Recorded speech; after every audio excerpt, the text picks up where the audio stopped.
return to the place that they rightfully owned through most of the 80s, a lot of the 90s, and the early 2000s. The Miami Hurricanes are one win away from a national championship and have a chance to cement it in their own home stadium.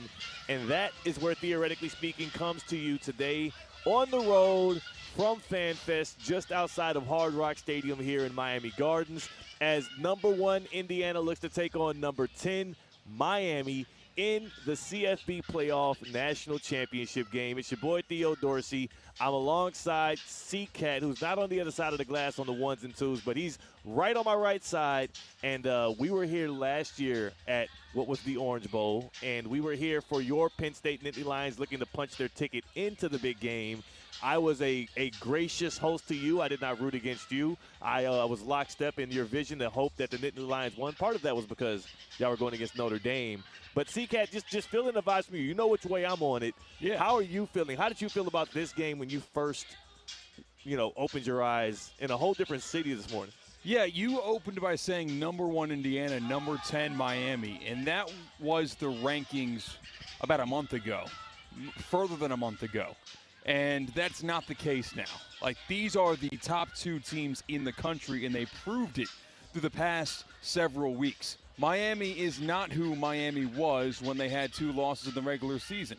Miami is going to stand toe-to-toe with the undefeated Indiana Hoosiers, who looked like a buzzsaw through the past month. The vibes are high. The competition will be great, and there would not be a better place in the world to play this game than right in our backyard.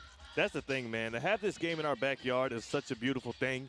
To also be able to come here early like this and beat the traffic. I mean, anybody out there that's looking to come to Miami Gardens to pull up to the Rock and watch this game, if you have tickets, I would tell you to take your tail here right the hell now. We came, and our expected arrival was about 10:45-ish. Yeah, that was the original ETA. And we didn't walk into the stadium until about 11:20, 11:30. So you already know it's going to be stadium traffic as people continue to come. Kickoff's not until after 7 o'clock Eastern time here, so you have plenty of time till then. But FanFest gates opened up at 11.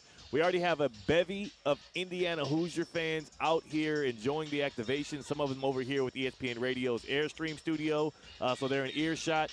There's less Canes fans, and a lot of that is probably due to the fact that Canes fans might be still at the crib listening to Theoretically Speaking right now. And here's what I'm here to tell you. I need to see more of that green and orange in the stadium right now, because the last thing I want to see is for what I witnessed happen last year at the Capital One Orange Bowl at this very site, C-Cat.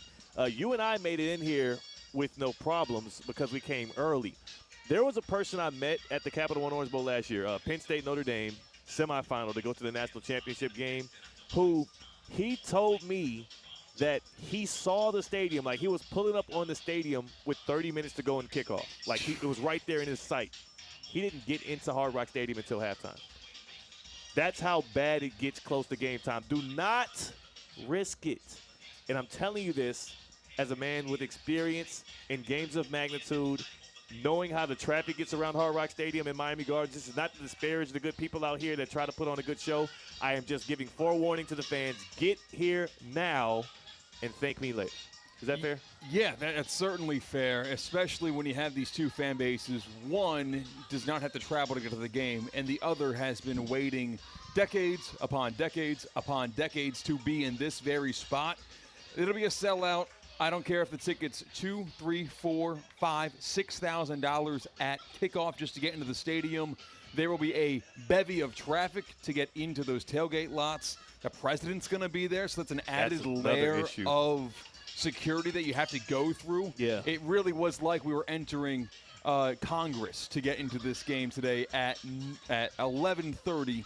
Compared to 7:30, it's going to be insane. So for sure, I don't care if you live across the street and can throw a tennis ball into the parking lots here. Get to the game early. There's so much going on here. Yeah. So you're not going to regret getting here early at all. You for sure will regret if you get here too late, because those $3,500 tickets to get the worst seat in the house, they devalue when you don't see kickoff. Yeah. You will feel like you got robbed. Anybody, if I see, even if you're trying to Uber here, I would Uber here early.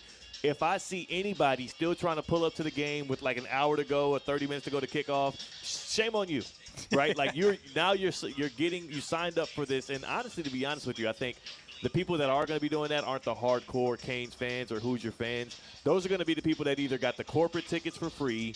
Those are going to be the people that either paid high dollar for the ticket and, well, they can afford it so they don't give a damn. Yeah. And their money, their time is more worth their money. But, again, even if you're in that position, do you want to spend your time, in bumper-to-bumper traffic, looking at Hard Rock Stadium, watching the game on your damn phone, listening to it on ESPN 106.3? I don't think so. So pull up now and let's get the action going, man. Theoretically speaking, from Fan Fest here at The Rock. C-Cat, here's the funny thing. I would be lying if I said I didn't think we would be here today. Because the show was going to be here no matter what, right? Correct. When we learned that the Miami Host Committee had the 2026 CFP Playoff National Championship game, it was a shoo-in that this thing wasn't getting kicked off until you got a little theoretically speaking beforehand. What I could have never assumed was that a team that 2 years ago finished their season at 3-9, a team that got their new head coach from James Madison University, some dude named Kirk Cignetti, a team led by a quarterback who, when he was at Columbus High in Miami, was begging to be a Hurricane, but didn't get that, so he had to go to Cal and then transfer to Indiana, and then he would go on to win the Heisman. That Indiana would be looking to become the first 16-0 team to ever win a national championship at 16-0, and they would be facing none other than the hometown Miami Hurricanes. How the hell did we get here, CK? I don't know how we got here, especially when you consider who is the betting odds favorite and underdog in this game. Because if you told all of those details to me today, but if we couldn't watch a second of this college football regular season or postseason, I would assume, wow, Big Bad Miami is finally back, and they are about to try to knock off Cinderella, where the Indiana Hoosiers are on this unbelievable run to make it in this spot here tonight. But it's not that way. Indiana's the big dog. That's crazy. Like, in this college football season, despite the brands being what they are, basketball school for Indiana from the Midwest, losingest program in college football history, versus one of the more national championship winningest programs in college football history in Miami. The script is flipped, and you have Miami playing in their home stadium with house money. I'm sure head coach Mario Cristobal would not want to have it any other way. Now, Kat, have you been paying attention to the line at all? The last I checked, it was 7.5, moved down from 8.5. Where is it now? So that's I believe that's where it still stands here. I believe it just moved down to 7.5 today. So not sure if that is. You have your fancy smancy gambling, research apps. Is that the public betting that down the other way, or do you think that's the sharps at this point when it comes so close to kickoff? Big games like this, you're going to have equal action. Like, you can't hide from this game. Everybody and their mama is going to be putting their hard-earned coin on the national championship game, so it's hard to really analyze the numbers for these. It makes it very difficult because the sharps and the smart guys and the wise guys and the 0.05% of sports gamblers that actually do it for a living are in on this game just as much as someone who bets $5 on the game. It's like it's very difficult to actually weigh those types of things. So for both of these teams to get here today, it took two completely different runs through the CFB 12-team playoff. Like, it couldn't be two more unfamiliar runs when you compare them side by side. 10-seed Miami versus 1-seed Indiana. We can start with the way in which both teams got to the playoffs, CCAT. The Indiana Hoosiers, as the number 1 seed, once they beat Ohio State in the Big Ten championship game out in Indianapolis, Indiana, they cemented themselves as the number 1 team in the nation. They cemented themselves as a 12-team playoff squad and as a favorite to win the national title game. We knew that day that they would be in. The Miami Hurricanes, on the other hand, had to wait until Sunday afternoon. Had to wait until literally the last at-large bid was handed out, and it was between Miami and Notre Dame, who they had beaten in Week 1, but apparently that was too long ago. Miami, last team in. Indiana Hoosiers, first team in, and both of them survived their way to the national championship game. Now, both of them also kind of lived up to their seed. The Indiana Hoosiers had no problem at all when it came to Alabama taking them on. That game was 2 or 3 drives in, the game was over with.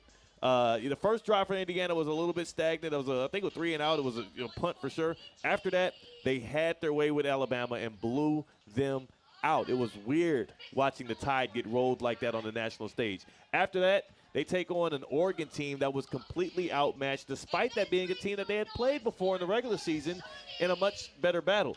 Indiana handled Oregon. Oregon threw up all over themselves.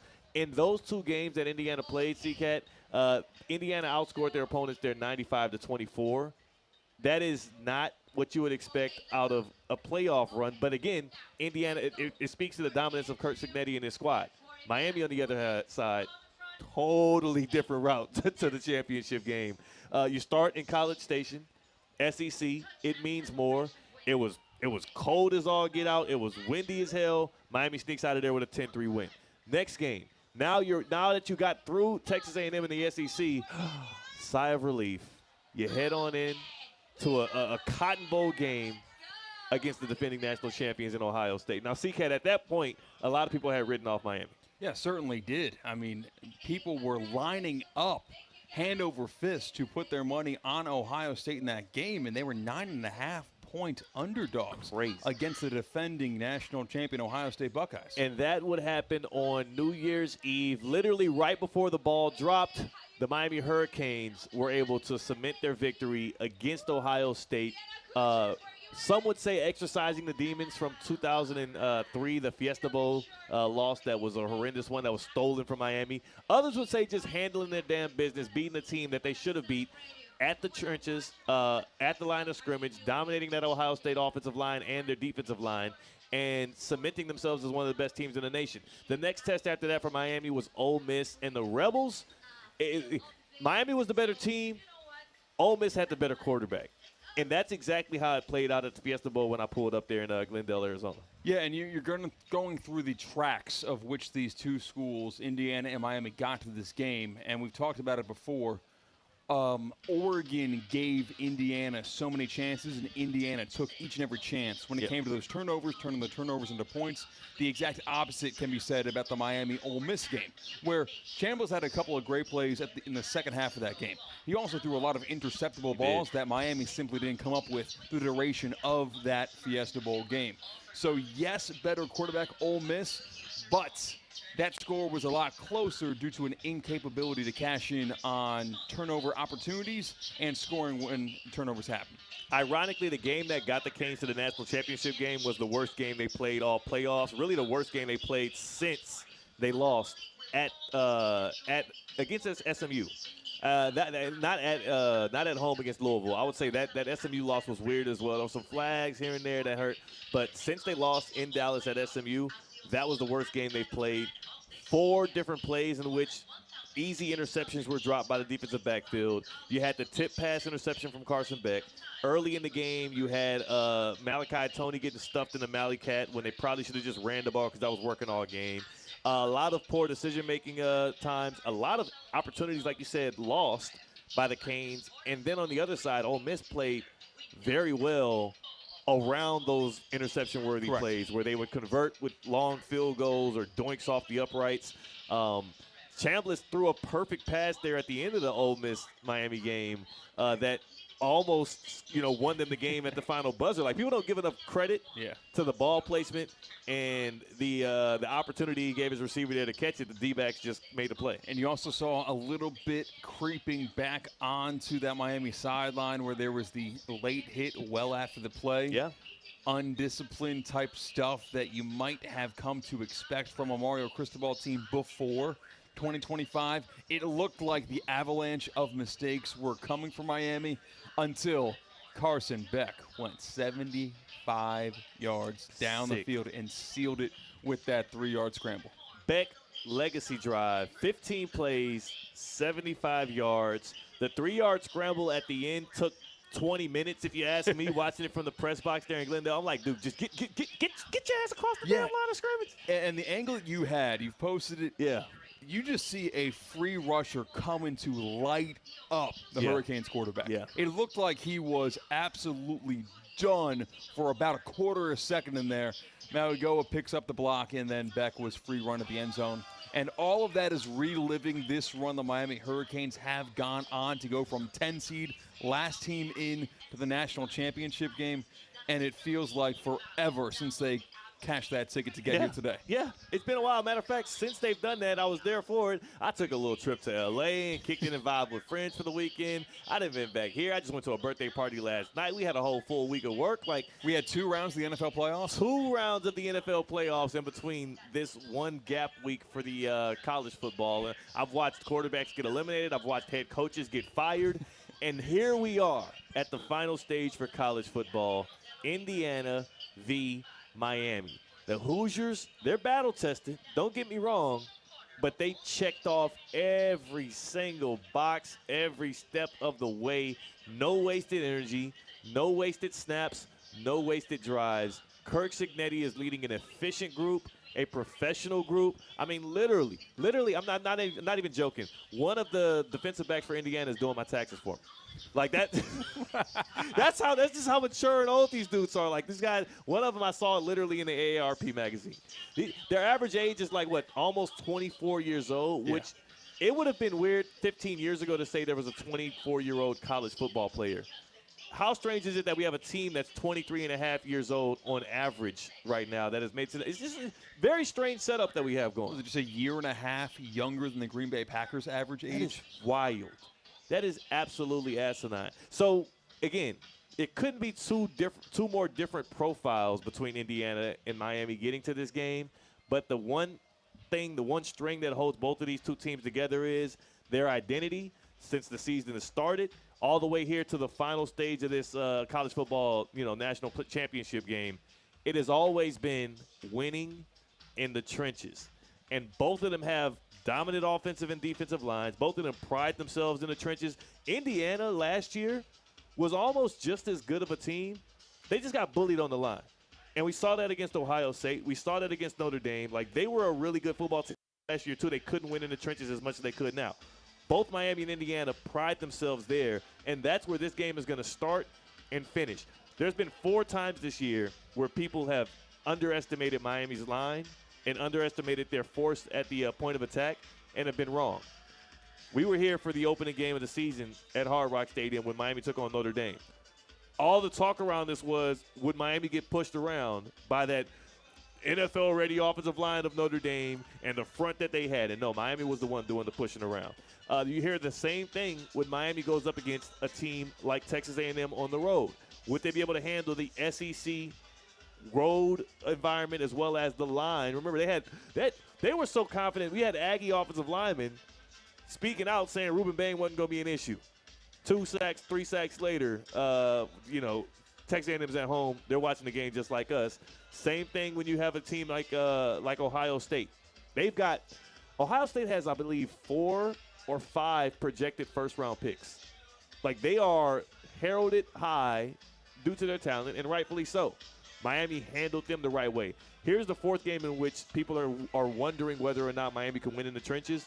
And I do think that, once again, that's going to be the answer to the question of who's going to win this game. Who can be more dominant up front, and most importantly, who can do that on first and second down. Not to get too inside football, that's where this game is going to be won. Early on, first and second down, who can create those third and shorts? Because I'll tell you right now, if Miami is relying on Carson Beck to convert 11 third downs like they had to do against Ole Miss again, against that Indiana defense, you might as well just go home right now. It ain't happening. That's not the route to a championship for Miami. They've got to get third and shorts. They've got to convert first downs on second down. They've got to move the chains and stay ahead of schedule, and I think that's the path to victory for Miami. Yeah, and you talk about the mirror image of these two schools that have made it to this game tonight, and it starts up top with those head coaches. And if you saw every question asked and answered at the press conference, joint press conference with the head coach Curt Cignetti of Indiana, head coach Mario Cristobal of Miami, those guys are just oozing toughness. That's what they give off. That's what they've preached. That's what they've built. That's what they've breeded in that locker room. It starts up front, and that's a mirror image of that. We're having a head coach that has such an emphasis on the big uglies up front is showing on the path to get here today. It's incredible, man. I don't know how much juice this championship game has across the nation. Seriously. I feel it here though, and I've been excited for this, and it's hard though. I'm in this bubble, echo chamber, this bubble where this is the only thing that matters is Miami versus Indiana. Like, what do you think it is? Like, you were just in Chicago. Yeah. I mean, they care about the Bears, so that's going to be hard to kind of have a barometer on. But do people care about this thing outside of here? I don't know if they care as much as they should. Yeah. Like, we truly have two different national champions, one of which will be crowned tonight, that are incredible stories. If Miami wins the national championship tonight, two things will be true.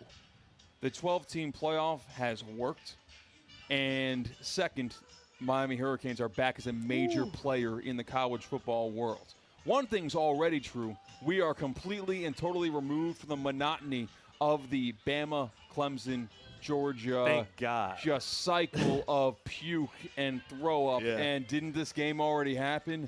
Like, I don't need to see those two colors on the screen yet again on a Monday night. That was growing very tiresome, and that's gone already. So one thing's already true, and those two are true with Miami winning tonight. And the second, if Indiana does do what the sports books do expect them to do tonight, cap off an undefeated national championship season that will go in the record books as one of the most interesting, impressive of all time, every athletic director in the country will say, you know, we've got a lot of alumni too.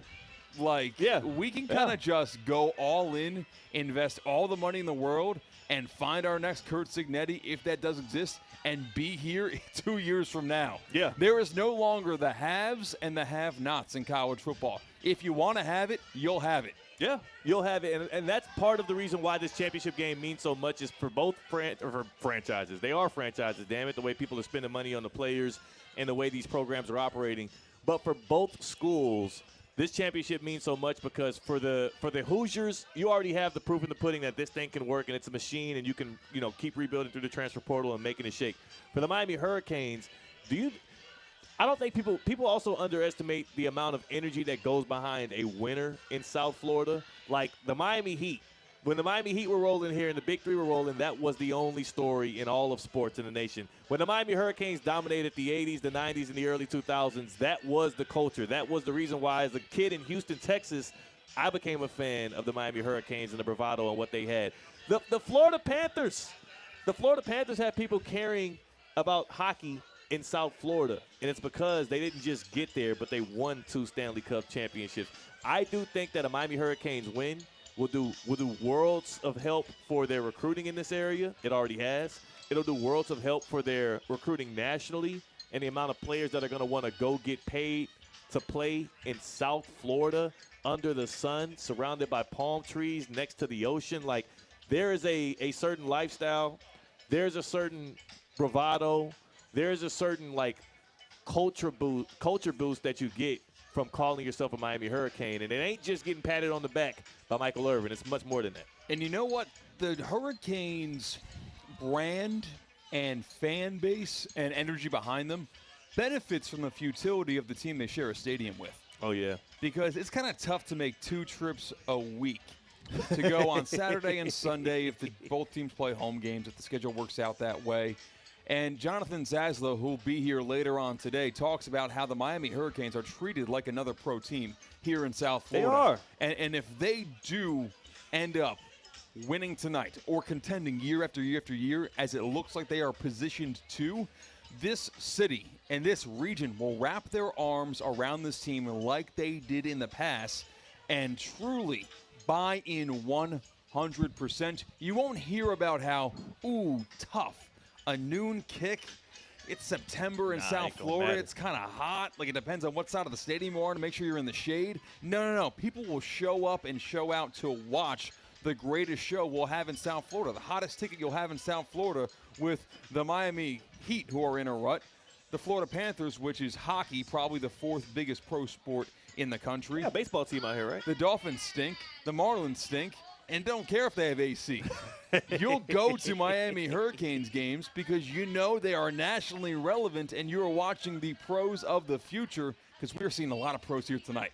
I'm seeing a lot of pros here tonight. You think Ruben Bain, you think Francis Maui-Noah, you think about C.J. Daniels, Malachi Toney one day. Like, he's already one of the best players in college football. The Canes get at least 2 more years of that dude playing in a orange and green uniform. So there is a lot of talent on that side. I got to say the same for Indiana. It's not everybody just talks about Fernando Mendoza, who is obviously the Heisman-winning quarterback. Cuban-American from Miami, Columbus High, but also a guy that has balled out both in the ACC and now in the Big Ten. But they've got some guys, too. Elijah Surratt, wide receiver, going to come out. Omar Cooper, the one that caught that touchdown against your Penn State Nittany Lions. The ballerina toe tap at the back of the end zone. Oh, I remember, yeah. Yeah. I don't know if I was trying to make sure. Hemby, the running back, likely comes out into the draft as well. They got guys on both sides of the ball. D'Angelo Pons, like, that's a team full of talent as well. We're going to be in for a show, man. This is going to be an incredible one here. We're gearing up. Number 1 Indiana versus number 10 Miami, the national championship game right here at Hard Rock Stadium. Like I said before, get your ass down here. I've been seeing way too many Hoosier fans. I love my Hoosier fans, but the Canes fans are just now starting to show up. I want to see more of my Canes fans right here in Miami Gardens. Pull up to the Fan Fest. Catch Theoretically Speaking right here from the ESPN radio airstream outside of Hard Rock Stadium. You saying I ain't got no love for the Hoosier fans? Yeah, I feel like you only use the word love because they're in front of you. Probably. Like, if you guys weren't here, right. he talks so much trash about it. You see the color of his jacket. Well, they're in arm's that distance. word love was used so just liberally. Come on. Hey, man, I got love for y'all after the night. Right now, right now up until about 2 or 3, and then after the night, we're all good. But it's going to be worn a little bit. National championship game gearing up to kick off. Make sure you stay locked in with us here on ESPN 106.3, on ESPN Radio, and at ESPN South Florida. And remember, ahead of this big-time football game, IMG Academy reminds you that every athlete you see competing in the College Football National Championship had to find the right path there. You know, at IMG Academy, helping student-athletes find the right path to the next level is part of the game plan. From a world-renowned boarding school that develops student-athletes every day to premier sports camps where skill is honed and elevated. IMG Academy prepares student-athletes for the next level on and off the field.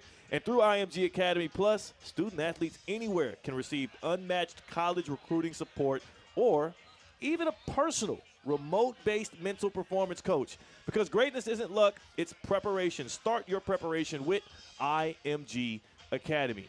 You already know what it is. It's your boy Theo Dorsey, that's CCAT. We are Theoretically Speaking from the 2026 CFB Playoff National Championship. We'll start taking your calls on the Baptist Health Hotline of who you got, your prediction for today's game, Miami or Indiana on the other side. Plus, we got to talk about what's been happening in the NFL as well. We can't have a divisional round and not touch on it at all. We got to talk about that. You ready for that too, CCAT? I'm ready for that, man. Let's ride. That's CCAT. I'm Theo Dorsey. We are Theoretically Speaking on ESPN 106.3.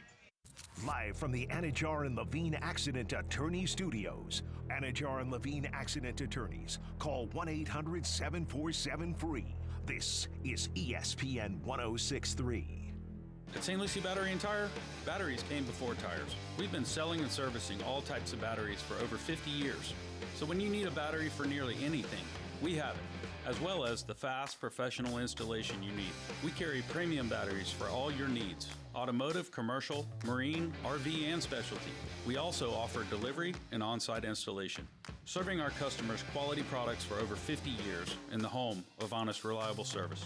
Go to slbt.com and book your next appointment. Hey, it's Evan Cohen from Unsportsmanlike, and if you love football, you're in the right place. ESPN 106.3 has it all. This is the finish line. One night, one trophy, one champion crown. It's the College Football Playoff National Championship game. Miami and Indiana. Coverage starts at 6:30 right here on ESPN 106.3. Every athlete you see competing in the College Football Playoff National Championship had to find the right path to get there. At IMG Academy, helping student athletes find the right path to the next level is part of the game plan. From a world-renowned boarding school that develops student athletes every day to premier sport camps where skill is honed and elevated, IMG Academy prepares student athletes for the next level, on and off the field. And through IMG Academy Plus, student athletes anywhere can receive unmatched college recruiting support or even a personal remote-based mental performance coach. Start your preparation with IMG Academy.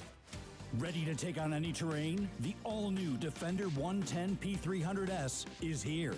Built for those who crave adventure without compromising on luxury. Lease the powerful Defender 110 P300S for just $849 per month for 36 months. Whether you're tackling the toughest roads or cruising the city, the Defender is ready for it all. Don't wait. Visit Land Rover Palm Beach today and experience the Defender like never before. Terms and conditions apply. See dealer for details. Tired of being sidelined by a sports injury? Get back in the game with Baptist Health Orthopedic Care. Whether you're a professional athlete or even a weekend warrior, you can get back to doing what you love with our compassionate orthopedic team. Experience a new level of care and get back to your best. Welcome to being treated like a pro. Make an appointment today at baptisthealth.net/ortho or call 833-556-6764. Today's tax tip is brought to you by Anshin Accountants and Advisors with Kevin McHale, tax partner in Anshin's Real Estate Group. Under the One Big Beautiful Bill Act, recent changes to the Opportunity Zone program include a rolling capital gains deferral period, updated basis step-up, and tax-free appreciation rules, new categories of qualifying funds, and revised criteria for the census tracts that qualify as Opportunity Zones. At Anshin, a partner-owned firm since 1923, we help real estate professionals navigate through the new qualified Opportunity Zone rules so their investments align with their goals of maximizing deferrals, minimizing capital gains, and ensuring compliance with the updated legislation. If you're launching a new fund or restructuring existing investments, let Anshin strategically guide you through these changes and deliver value where others can't. For more tax tips from Anshin, visit Anshin.com. That's ANCHIN.com. Anshin Accountants and Advisors, helping you recalculate what's possible. What would you do with an extra $700? You can earn up to $700 per year with Boost Checking from Flagler Credit Union. Boost Checking pays 7.0 annual percentage yield on balances up to $10,000. That's up to $700 extra to do what you love. Boost Checking from Flagler Credit Union. Requirements apply to earn the highest dividend rates. Limit one checking account per membership. Dividend rates and annual percentage yield subject to change. Business accounts do not qualify. Insured by NCUA, official credit union of Florida Atlantic Athletics. Hey, y'all get some more drinks going on. I sound a whole lot better. Live from the Anajar and Levine Accident Attorney Studios, Theo Dorsey is theoretically speaking. Streaming live on YouTube, here's Theo Dorsey. Good people, we're back at it, man. Theoretically speaking, coming to you live from right outside of Hard Rock Stadium. I mean, literally, we can see the countdown to kickoff right in front of us, right there on the Fan Fest stage. The stage that generally I am leading off here for the Orange Bowl, the Capital One Orange Bowl. But today, we are now sitting here in what we would call a simulation of Radio Row. It's a Radio Row of one, and that's C-Cat and Theo Dorsey as we take you right up to the ESPN Radio kickoff for the National Championship. Now, this ain't the only activation going on right now in South Florida. As you know, the South Florida Fair is open, and it's locked, and it's loaded. So come and visit the attractions, the vendors, the mouth-watering food. There's something for everyone. Use the free park and ride from the mall at Wellington Green or Palm Beach Central High School and avoid traffic. This is what it's all about. You want to make getting to the South Florida Fair a breeze. Thursdays are BOGO days. Buy one admission ticket, get one free. Every food vendor will have good BOGO deals ready for you on Thursdays, and also you get half off of ride credits. That's not bad. Visit southfloridafair.com or download the South Florida Fair app for more information. Now it's open all the way through February 1st in West Palm Beach. The South Florida Fair. Get your tickets today at southfloridafair.com. All right, as we continue theoretically speaking and get this show flowing, I want to be able to bring up a guest here, a former Miami Hurricane himself, Is he at the and fly a jacket guy on? He who does. is ignoring my way. It calls for him to get over here. Get over here and get a headset on. You might remember the name Sean O'Dare, Vero Beach native, former Vero Beach Fighting Indian, and he finished his collegiate career at the University of Miami. He is now a sports agent He is now representing many of former Canes and other guys throughout the NFL. But Sean O'Dare is in the house here, right outside of the Rock. Appreciate it. This is how we planned it, right? When 2026 started, we were like, yeah, we're going to be right here. I think we talked about it in June, right? We said we're going to be in the Natty, and here we are. Man, made it happen. What is this like, man? I mean, the U was just down for so long. It's been a long 22 years. You had your slight ups, slight downs. You experienced some of them with the Canes. Yeah.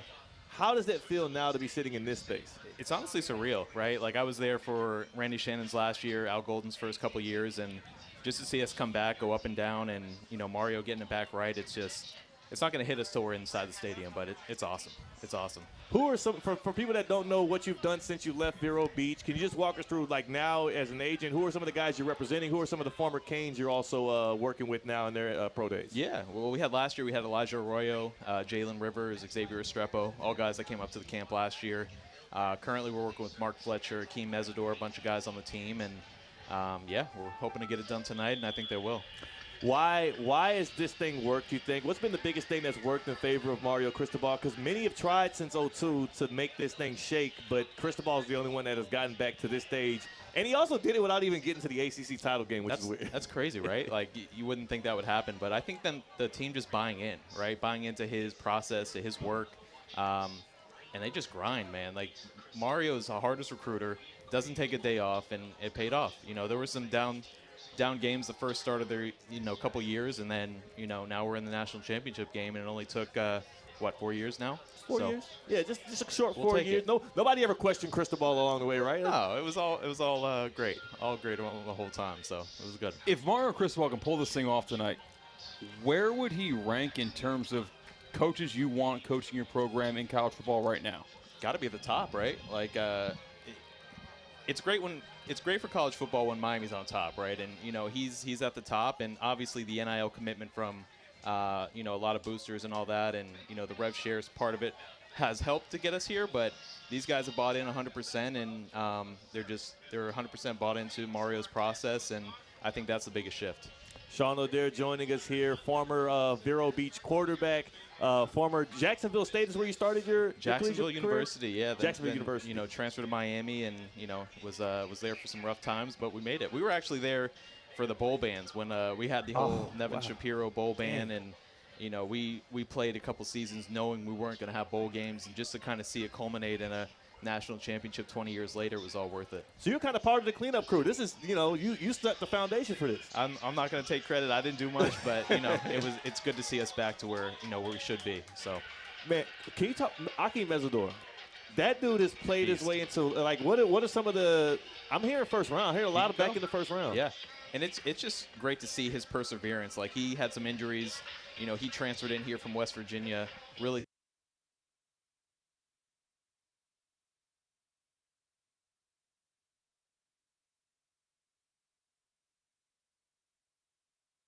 Live from the Anajar and Levine Accident Attorney Studios. Anajar and Levine Accident Attorneys. Call 1-800-747-FREE. This is ESPN 1063.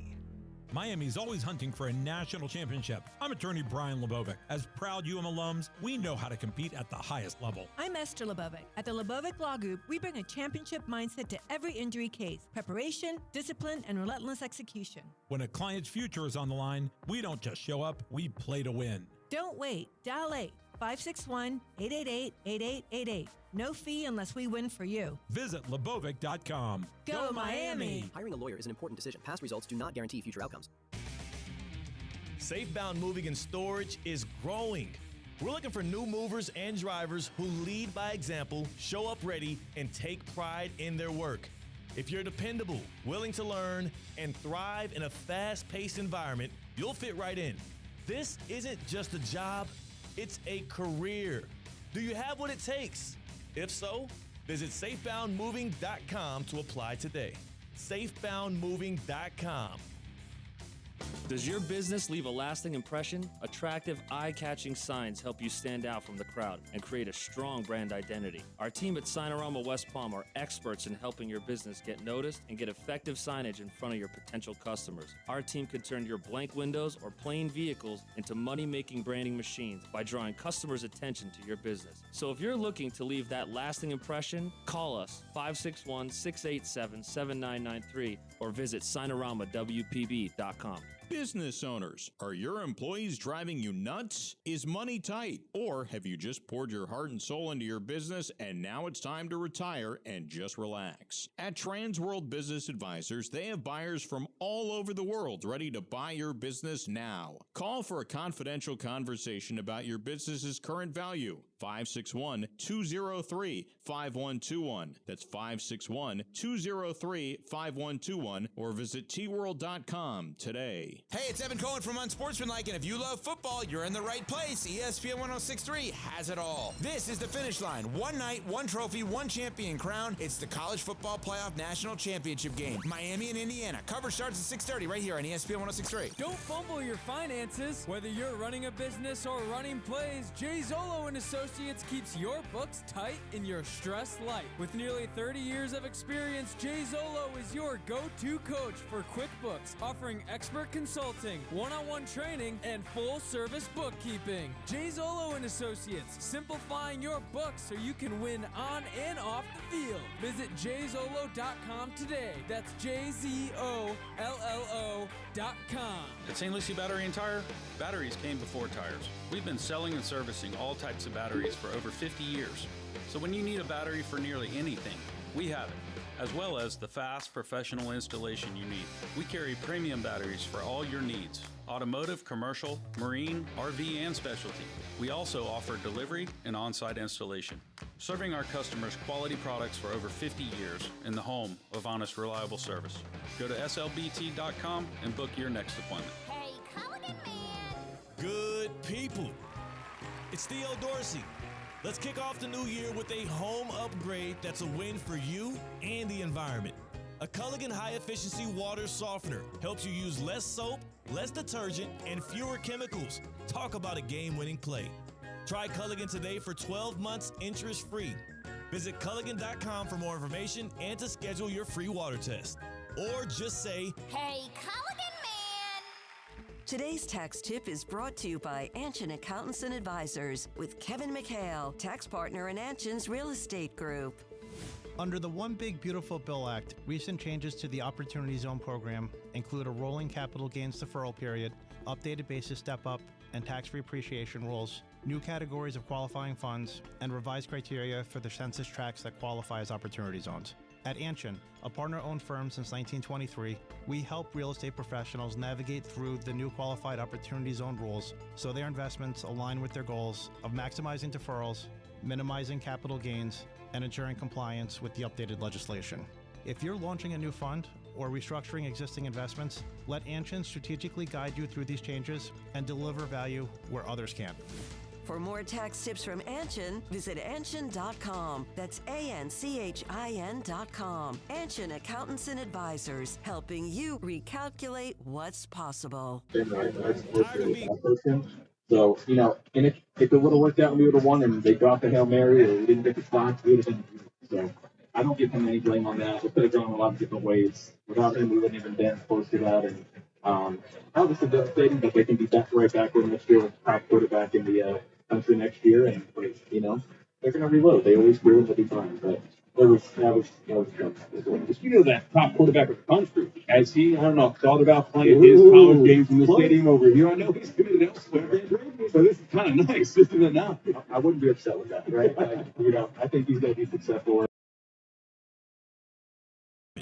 a Culligan high-efficiency water softener helps you use less soap, less detergent, and fewer chemicals. Talk about a game-winning play.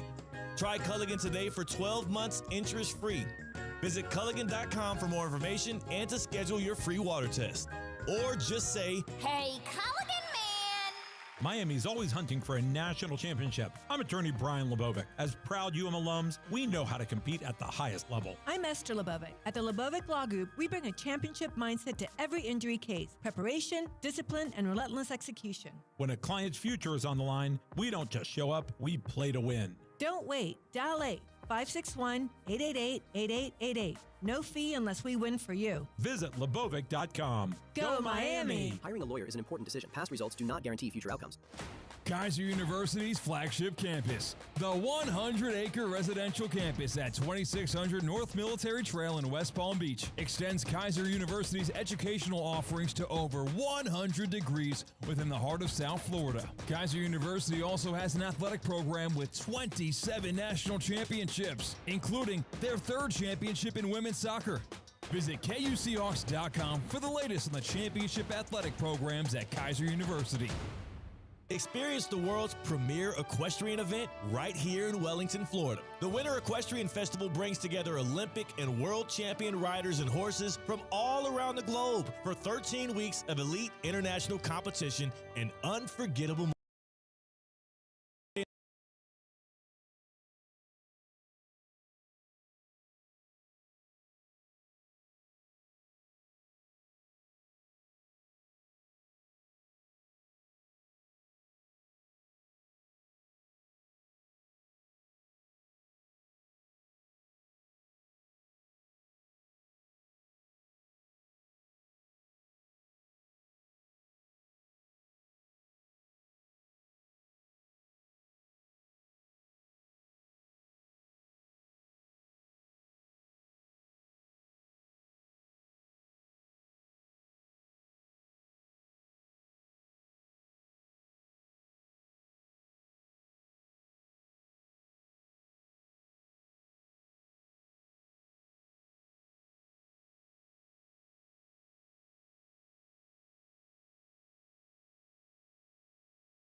exhibition games against Team Venezuela. Games start February 21st and run through March 22nd. Tickets are on sale now at cactipark.com. Don't miss spring training in West Palm Beach. Secure your seats today. What's the Anajar and Levine difference? If you're the victim of a car crash, you will always speak to a lawyer. You'll always get the highest standard of care from our dedicated legal team, and we'll always fight to get you the maximum compensation you deserve. That's the Anajar and Levine difference. Call our legal team right now for a free consultation. Call 1-800-747-FREE. That's 1-800-747-3733. Don't wait. Call 1-800-747-FREE. In office, West Palm Beach.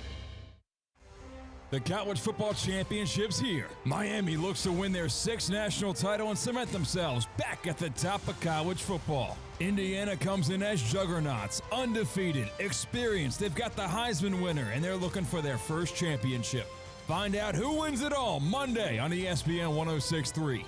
College Football Championship Week on ESPN 106.3 is presented by Lebovic Law Group, Warriors for Justice, Flagler Credit Union, and the Cognizant Classic in the Palm Beaches. What would you do with an extra $700? You can earn up to $700 per year with Boost Checking from Flagler Credit Union. Boost Checking pays 7.0 annual percentage yield on balances up to $10,000. That's up to $700 extra to do what you love. Boost Checking from Flagler Credit Union. Requirements apply to earn the highest dividend rates. Limit one checking account per membership. Dividend rates and annual percentage yield subject to change. Business accounts do not qualify. Insured by NCUA, official credit union of Florida Atlantic Athletics. Want to accelerate your career as a manager or executive in the exciting industry of sports? Florida Atlantic University's MBA in Sport Management program is ranked #1 in Florida and 10th in the world. Students learn practical and applied skills from top faculty and experts who work in the industry. With a 94% placement rate for all grads, the full-time MBA program sets students up for success in the world of sports. Check out Florida Atlantic University's MBA in Sport Management program today by going to business.fau.edu. Hey, Culligan man! Good people. It's Theo Dorsey. Let's kick off the new year with a home upgrade that's a win for you and the environment. A Culligan high-efficiency water softener helps you use less soap, less detergent, and fewer chemicals. Talk about a game-winning play. Try Culligan today for 12 months interest-free. Visit Culligan.com for more information and to schedule your free water test. Or just say, Hey, Culligan man!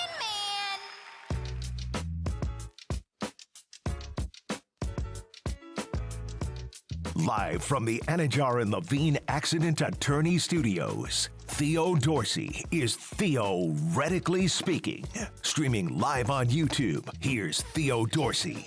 One thing myself and Heisman Trophy winning quarterback Fernando Mendoza have in common, we are lockstep on. That is that Duffy's Sports Grill is the place to be, the place to eat, especially when games are on. That's right. I remember talking to him about it back when he was at Cal, C-Cat. I told you this story. Sitting down for an interview with Fernando, and as genuine as he always is, when he heard me talking about Duffy's in a break, his face lit up. He was like, Duffy's? Like, I haven't had Duffy's in years. He was out in the ACC and Cal. Now, I bet you since Indiana's made the trip back here, he's probably had Duffy's at least a couple of times. Exactly. Like, calories burned coming from a Duffy's Major League Burger have ipso facto turned into a Heisman-winning quarterback. The fuel for champions. They call it a Duffy's MVP. He works. I mean, a Heisman, that's the equivalent of an MVP in college football.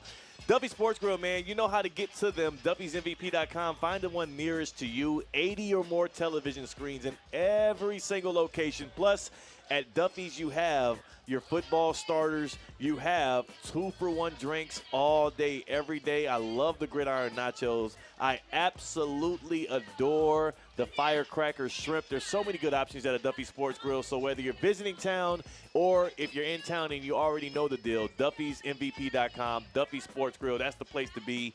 Watch all the sporting action and enjoy some good food, good eats, good people at Duffy's Sports Grill. At Duffy's, our game is always on. We had pro football over the weekend. Oh, we did. It was like 50-50. Good, bad, good, bad. Oh, my gosh, man. How in the hell do we end up at a Final Four in the NFL that is now, as things stand, Matthew Stafford, Drake May, Jarrett Stidham, and you have Sam Darnold, who I guess he's good again. He's good now. He finally won a playoff game. Is he good, C-Cat? Can we call him good? Many would take issue with the fact that you said the name Drake May in the same tone of voice that you said Jared Stidham. Yeah, it's new. He's new. He's new. They got about the same amount of playoff wins. No, but the problem is he's new, but they are not new. I know. It's been the Patriots and the Chiefs every single year since 2011. Yeah. Is it going to be weird if, like, it goes back to that? Like, because let's not forget, like, the Kansas City Chiefs are going to retool this offseason. They'll be back in the thick of it. Even if they don't win the title or make the AFC Championship game, they're going to be in the AFC playoffs next year, and we expect the Patriots to be back as well. How weird will it be if 20, 30 years from now we look back on the AFC and we'll see this run of Patriots dominance, Chiefs dominance, and then more Patriots and Chiefs over the next 10 years? And we'll have to go back and parse through, okay, who was playing quarterback for who at what time? Because it all starts to merge together at some point. Yeah. And Mahomes ain't going nowhere, and May is just getting started. Yeah, and honestly, as bad as C.J. Stroud did play in yesterday's first game of the day, Drake May wasn't that good either. Yeah, he was turning the ball over too. The defense was hounding C.J. Stroud, put the Patriots in scoring position so many times where Drake May would have had to play horrible for the Patriots to have lost that game. Yeah. He didn't play horrible, but he didn't play good. He played average, middling, and it was good enough to bring the Patriots to the AFC Championship game yet again. Well, the difference in the Texans-Patriots game, and we have a guy pulling up in the enemy of the state, Ohio State shirt right here, which I don't know how in the world he held up the number one finger. Yeah. The number one loser to both Indiana and Miami. We're the best at that in 2025. One common opponent that got whooped by both. Okay, I'm sorry. Before we continue, he said that they're the national champions right now. So they are the defending national champions. He's got about 9 hours to be able to say that before it becomes a lie. Yeah. I would tell him, hey, y'all let him know in the crowd here, let him know, count your minutes and count your moments as the reigning champions because it's about to go away very soon. There's a little bit of stolen value there because he has a hoodie that has the classic Ohio State helmet stickers on his hood. That's but, like, crazy. What has he done to earn those helmet stickers? Like, what tackle did he make in practice? What did he do? I don't know. I think you got to earn those things. You're right. And they're woven in, so anybody that buys that hoodie can get the helmet stickers. I think that is stolen valor.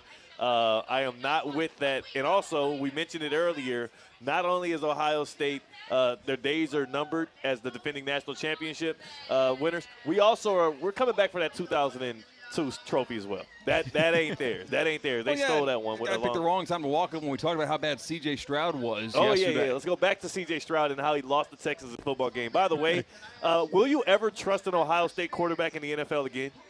Like, could you have? Thank you. From the Hoosiers fans, they say no. C.J. Stroud was the only and the last hope for Ohio State alum quarterbacks in the NFL. And he did everything in his possible nature to lose the Texans that football game. I feel bad for the Texans defense, man. That was bad. I wanted it to be a game so bad, and we were texting during it saying, hey, like, C.J. Stroud, like you said, did everything in his power to lose that game, and yet it was a one-score game in the second half. The Texans had a real chance if their quarterback did not completely wet the bed. The Texans were the better football team. The Texans were playing better football. I joked in our group chat during the game that if Houston just punted the ball every first down or kicked the field goal, like either you punt it on first down or you kick the field goal if you're in field goal range, they would have won that football game. They would have literally won that football game. And it was hard to watch. It was really hard to watch, but it did set up an instant classic of a nightcap on divisional weekend. Yeah. Where I was in Chicago for the game, and no, I was not outside of watching at Soldier Field. I was instead at a bar with a litany of Bears fans, watch their season come to an end. But dare I say, in a loss, it kind of felt like a crowning of Caleb Williams. Oh, yeah, he's good. Caleb Williams and Drake May are stamped going forward. I think we can all agree that. Caleb has some moments. He has some things he has to work through his game to get better and refine some areas. He still got to get good at the layups. He still has to know when to take them. That play on 4th and 4, I lost it. Yeah. I lost it. And honestly, with the momentum swing, I'm not saying it was the right or wrong decision to kick the point after, but with that swing and when they got that touchdown, I was thinking it. As aggressive as Ben Johnson is, I was thinking, do they go for 2 here? It was the right decision to kick the point after touchdown because in overtime you got to stop and you had a chance to win it, but Caleb then throws the interception on 2nd and 8 or so. So I'm not questioning Ben Johnson, but what I will say is in that moment, with all of the gravity and the momentum on their side and the motion going for them, I thought the Bears might just go for it at home and cement their place in the NFC Championship with their offense on the field in that one moment. Would you have done it? Would you have thought about it at least? So, first, I want to take a listen to what it sounded like with Mike Tirico on the call on Sunday Night Football with the game in the balance. You're thinking, all right, Bears want to get a first down, keep this going, and then all of a sudden Caleb Williams takes the football 25 yards in the backfield, and it sounded like this for the national audience. I couldn't actually hear this call because it was too loud on the bar I was at. Command in motion. Williams drifting, sprinting for space, in all kinds of trouble, put it up for grabs in the end zone. Command! He got it! For the touchdown! They've done it again! It's ridiculous. Absolutely ridiculous. And the reason why I played that audio again for you, even though you watched the game and everyone that is listening right now or watching on YouTube watched that divisional round game, heard that call already, is because put yourself in that Bears sideline shoes. You're trying to convert on 4th and 4. You're not trying to score a touchdown there when that ball is snapped. You want to keep it going and eventually score down the line. You are not within the headspace to get your offense back at the line of scrimmage and call a 2-point play. They had no timeouts left. Yeah. The Bears didn't at all. I would not sloppily rush a 2-point play into the huddle and go for it there. I wouldn't do it. But I will say you have your calls ready. It wouldn't have taken as much it wouldn't have changed anything. Like, you have your call ready. If you were going for 2, the only question would have been whether to do it or not. I'm sure they had their 2 or 3 plays that they know they can go to. The issue is they were bad in short yardage all throughout the game. They failed on a couple of 4th downs, which is what put them in that position in the first place. So I understand the call. I'm okay with the call. Just revisionist history going back to what I was thinking. In that moment, because you got to remember, too, when he lofted that ball up and when Caleb extended that play, as it was happening, I was like, damn, here goes bad Caleb again. He needs to it's 4th and 4. Get rid of the ball, get rid of the ball, get rid of the ball. He's extending the play. He's dancing around. I thought the game was going to end in a sack or a horrendous throw. Even when the ball went into the air, if you're watching the broadcast camera angle and not the all 22, you don't see where he's throwing it. So you're like, you know what it reminded me of? It reminded me of the 0-2 Fiesta Bowl where Ken Dorsey was getting swallowed up for the last play of the game. This is after the whole PI nonsense. And he just launches the ball up at the end and Miami loses. You see that play all the time, and 0% of the time does that ball go anywhere near a receiver and it's caught. Not only did it go right to the hands of Cole Kmet, he was wide-ass open in the corner in the end zone. It was an impeccable throw. Yeah, the camera panning was beautiful because the viewing audience saw it as it was happening. They didn't just all of a sudden see the ball in his hands. They saw, wait a second, there's a white guy in a Bears uniform in that corner of the end zone. He's got good hands, and he was right where he had to be.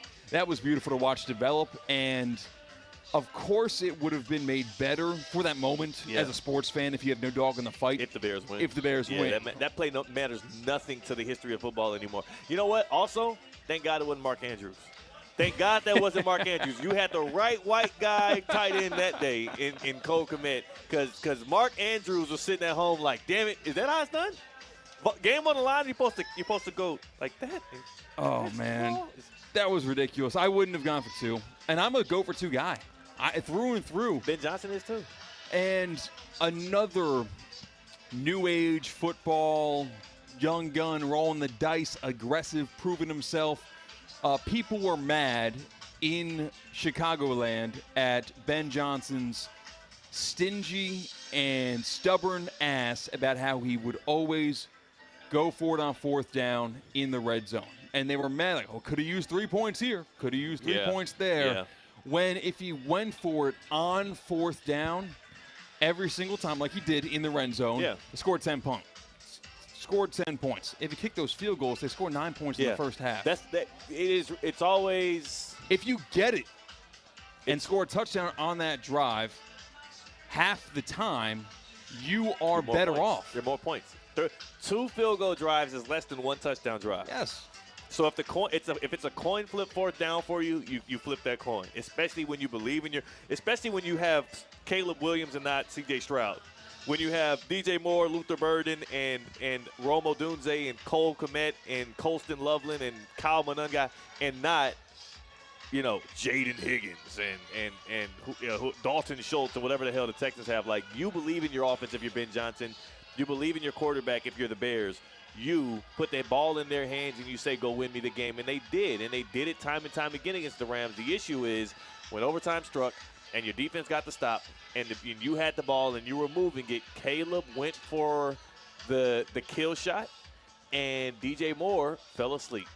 And that ended in a Rams interception. You still had it. Again, even that didn't kill you. Right. The Rams still had to drive the length of the field because it turned out to be like an arm punt on 2nd down, but it just is it is a demoralizing way for Bears fans to go out because they were flying by the seat of their pants so often this year. They were just getting by and winning a bunch of close games in thrilling fashions. They were the cardiac Bears. They were, Iceman Caleb Williams, and it all ends in a 2nd-round exit. Tonight, it all ends in what will culminate as one of the more historic national championships in the history of college football. You have the undefeated Indiana Hoosiers. You have the 10-seeded Miami Hurricanes. And there's a lot of Hoosier fans out here so far, CK. What number would you put on the Hoosier fans, the Canes fans so far? Percentage right now, because Miami Hurricanes fans are in their living rooms Probably enjoying their lives. Get out here, fellas. I would say right now it's about 75% Hoosiers fans that are outside right now. Yeah, gotta love that. Gotta love that.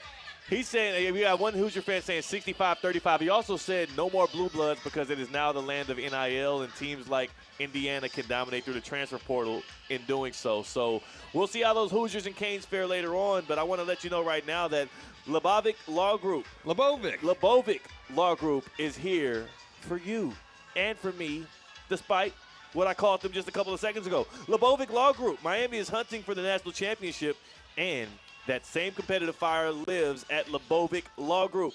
Attorneys Brian and Esther Lebovic, proud University of Miami alums. They know what it takes to compete at the highest level. They bring a true championship mindset to every injury case they handle at Lebovic Law Group. It's all about preparation, right? It's about discipline. It's about relentless execution. Does that sound familiar? That's what you see from your Canes. When someone's been injured and their future is on the line, they don't want to just show up. They play to win. Every case treated like game day. Every client gets a strategy built to finish strong. And they don't get paid unless you get paid as well. They don't get paid unless they win for you. If you or someone else you love has been injured, don't wait. Dial 856-188-8888. That is 856-188-8888. That's, again, 561-888-8888, or visit Lebovic.com. Lebovic Law Group, bringing championship focus when it matters most. The national championship gearing up to kick off. We'll take your calls on the Baptist Health Hotline of who you got in this game, and CCAT and myself, Theo, we're going to give you predictions as well. I'm going to wait until the Hoosiers fans kind of go away to give my prediction. As you see my green jacket, you know which way I'm leaning. That is CCAT. I'm Theo Dorsey. We are Theoretically Speaking on ESPN 106.3. Live from the Anajar and Levine Accident Attorney Studios. Anajar and Levine Accident Attorneys. Call 1-800-747-FREE. This is ESPN 106.3. As teams battle for a chance at the title, make sure your home is ready for every unforgettable moment. EDS Air Conditioning keeps your comfort championship caliber. Right now, qualified customers can score 0% interest for 60 months on a brand new AC unit. The heat belongs on the field, not inside your home. With more than 800 Google reviews and a 4.8 star rating, EDS has been delivering national championship service since 2006. Visit EDSIsYes.com today and enjoy the run to a national title. The Land Rover Palm Beach Player of the Week Award highlights the best student athletes in Palm Beach County and the Treasure Coast who excel both in the classroom and on the field. As we begin a new season this spring, let's look back at some of the Players of the Week who continue to make a difference in their communities above and beyond South Florida. Like Sarah Snyder, St. Andrew Scott alum who won Player of the Week in 2019 for winning a tennis state championship. She went on to play for Furman University, where she was a 3-time first-team all-conference member, and now she is a first-year DO student at VCOM. Or how about Aiden Miola, a 2021 Player of the Week for the Palm Beach Gardens baseball team, about to play his 5th season at Oklahoma State, where he has a career batting average of .314. You can learn more about each Player of the Week this spring by subscribing to the ESPN West Palm YouTube channel and following ESPN West Palm on social media. Land Rover Palm Beach, above and beyond. Funnel cake. Rise. Farm animals. Wake up, South Florida Fair. Don't tell me what's fair. What? The South Florida Fair is open? Why didn't you say so sooner? Thursdays are BOGO Thursdays. Buy one admission ticket and get one ticket free. Every food vendor will have a BOGO deal. And ride credit bundles or half off on BOGO Thursdays. Visit southfloridafair.com/BOGO for details or download the Fair app. Open now through February 1st in West Palm Beach.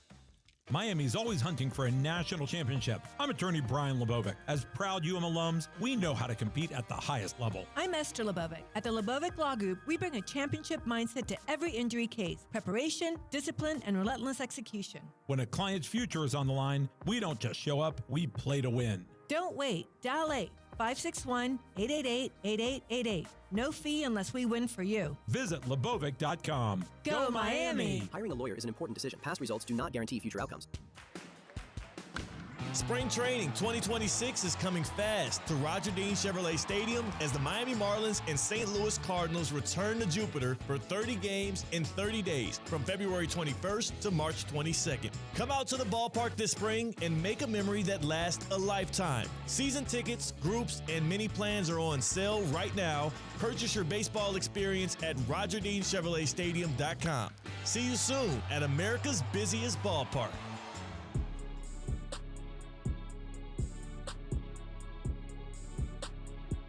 Live from the Anajar and Levine Accident Attorney Studios, Theo Dorsey is theoretically speaking. Streaming live on YouTube, here's Theo Dorsey. C-Cat, I am going to tell the story of the day that I realized the history, the future of Indiana football was going to change in a major way. I'm going to tell that story here. Before I do want to call to the Baptist Health Hotline to get the good people to drop in their predictions as we move along. The Baptist Health Hotline, 888-760-3776. 888-760-3776. That's how you tap into the good people on the show, theoretically speaking, the Baptist Health Hotline. And you know, Baptist Health Orthopedic Care welcomes you to being treated like a pro. They want to handle you with the same care that they give to the professionals in the sports that you love and that you watch. BaptistHealth.net/ortho. That's the website to go to. BaptistHealth.net/ortho. Whether it's joint pain, back pain, any kind of suffering you're going through, they're trying to tell you suffer no longer. We know you love your billiards. We know you love your let's say your bag mitten. My darts. Your darts, like you suffered a little back injury with your darts. BaptistHealth.net/ortho. They will get you back to what you love. They will get you back into the game so that you no longer have to suffer through the agony and pain that riddles you. BaptistHealth.net/ortho. Welcome to being treated like a pro. I rarely make guarantees. Okay. But today, I am going to make the CCAT guarantee that somebody is going to hurt themselves trying to kick an NFL field goal to the left of us. It might have already happened. It might have already happened. It might have already happened. And if it has happened once, it's going to happen again between now and kickoff of the College Football National Championship game. And when that does happen, they need to go to BaptistHealth.net/ortho. BaptistHealth.net/ortho. Get in there, get tapped in. It might be you, C-Cat, because the first stop we're making after we get off of this show is right over there to the field goal, because I got to see what your kicking prowess is like. Former college baseball player, you don't use your feet in baseball. No, you don't. I also was a really, really good fifth grade soccer goalkeeper. Yeah. So, you know, when you set up the football, when the ball goes out of bounds and you kick it, I prided myself on that. I did some dry runs walking up here, and we're in bad shape. We're in rough shape. It'll be tough. It's going to be tough. We're going to find out more about that as we get off the air. But, again, stick with us here on the air because we're going to have Russo and Rizzo next from your favorite Duffy Sports Grill, carrying on the pregame coverage to the 2026 CFP Playoff National Championship game. The number 10 seeded Miami Hurricanes at the crib against number 1 seeded and undefeated, the Indiana Hoosiers. C-Cat. Yes. You remember those many times I took that trip out to Charlotte, North Carolina. For ACC kickoff, right? Excuse me, yes. Getting choked up thinking about it. ACC kickoff was the place in which I first stumbled across the character that is Fernando Mendoza. And the funny thing about this story is that was the day, despite him being a part of the Cal Bears, I realized Indiana might have something coming their way. So this is 2 years ago in the offseason.